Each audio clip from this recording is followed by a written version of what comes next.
تلنگانہ میں وقاراباد ضلع کے تانڈور میں 10ویں جماعت کا تیلگو کا سوالیہ پرچہ امتحان کے آغاز کے چند منٹ بعد ہی واٹس ایپ کے ذریعے نقل نویسی کے لیے باہر نکالا گیا تھا۔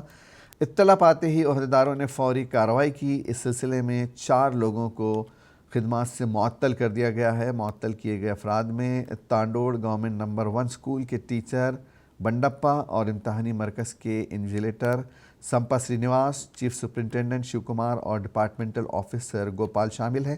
وقاراباد ضلع کلکٹر نارائن ریڈی نے قصورواروں کے خلاف کی گئی کارروائی کی جانکاری میڈیا کو دی، جبکہ 2 کے خلاف فوجداری مقدمے بھی درج کیے گئے ہیں۔ وہیں ریاست کی محکمہ تعلیمات کی ڈائریکٹر دیوسینا نے کہا کہ امتحان کا دوبارہ انعقاد نہیں ہوگا کیونکہ اس معاملے میں فوری کارروائی کی گئی ہے۔ انہوں نے طلبہ اور اولیاء طلبہ سے اپیل کی کہ وہ تشویش میں مبتلا نہ ہوں۔ تمام امتحانات شیڈول کے مطابق ہی منعقد کیے جائیں گے۔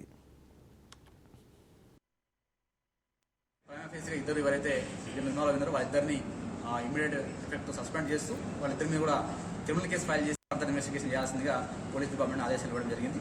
దాని తర్వాత యాక్చువల్గా ఎవరు కూడా దీంట్లో అంటే ఇన్విజిలేటర్స్ కావచ్చు, రిలీవర్ కావచ్చు, చీఫ్ ఇంక్లూడింగ్ చీఫ్ సూపరింటెండెంట్ ఎవరు కూడా మొబైల్స్ వాడడానికి వీల్లేదు। కాబట్టి మొబైల్ వాడినందుకు గాను ఇక్కడ చీఫ్ సూపరింటెండెంట్ తన యొక్క నెగ్లిజెన్స్ కనబడతా ఉంది। కాబట్టి అక్కడ పనిచేస్తున్న కే గోపాల్, సీనియర్ అసిస్టెంట్ బయోసైన్స్ సంబంధించిన చీఫ్ సూపరింటెండెంట్ ఆయన కూడా ఇమీడియట్గా సస్పెండ్ చేస్తా ఉన్నాం। దాంతోపాటుగా వీటిని క్లోజ్గా మానిటర్ చేయాల్సిన డిపార్ట్మెంటల్ ఆఫీసర్ ఈయన S Shivakumar, DH ZPHS Muddaipet Yalala mandal, so ఈయన కూడా ఇమీడియట్ ఎఫెక్ట్తో సస్పెండ్ చేస్తా ఉన్నాం। ఎగ్జామ్ టైం కంటే ముందు ఎక్కడ కూడా క్వశ్చన్ పేపర్ బయటికి రాలేదు। పిల్లలందరూ కూడా ఎగ్జామ్ హాల్లోకి వెళ్ళిన తర్వాత 5 minutes